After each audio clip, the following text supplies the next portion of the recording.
కేటీఆర్కి high court shock ఇచ్చింది. కేటీఆర్ ఇప్పటిదాకా హైకోర్టుని నమ్ముకున్నారు, ముందస్తు బెయిల్ లభించేస్తుందని, ఎందుకంటే తన అరెస్ట్ మీద స్టే ఇచ్చినటువంటి నేపథ్యంలో. అయితే ఇప్పుడు తాజాగా కీలకమైనటువంటి అంశం చోటు చేసుకుంది. కేటీఆర్ క్వాష్ పిటిషన్, అంటే డైరెక్ట్గా ముందస్తు బెయిల్ పిటిషన్ వేయకుండా క్వాష్ పిటిషన్ వేశారు, అంటే కేసునే కొట్టివేయమని. అందులో భాగంగా ఒకవేళ ఈ కేసు తేలే వరకు తన మీద అరెస్ట్కి స్టే ఇవ్వమంటే ఇప్పటిదాకా ఆ కేసు తేలే వరకు స్టే ఇచ్చింది అరెస్ట్ మీద. ఇప్పుడు ఏమైపోయింది, క్వాష్ పిటిషన్ కొట్టేసింది, అంటే కేసుని కొట్టేయమన్న పిటిషన్నే కొట్టేసింది.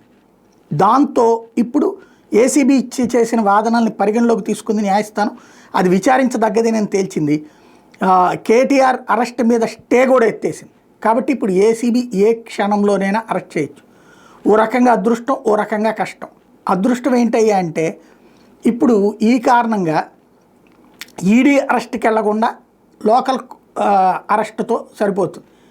ఇప్పుడు కనుక అలా కాకపోతే ఈడీ అరెస్ట్ చేస్తే తీహార్ జైలుకి వెళ్ళేటటువంటి పరిస్థితి ఉంటుంది. ఓ రకంగా తనని కాపాడినట్టు అవుతుంది రేవంత్ రెడ్డి ఇక్కడ కోర్టులతో.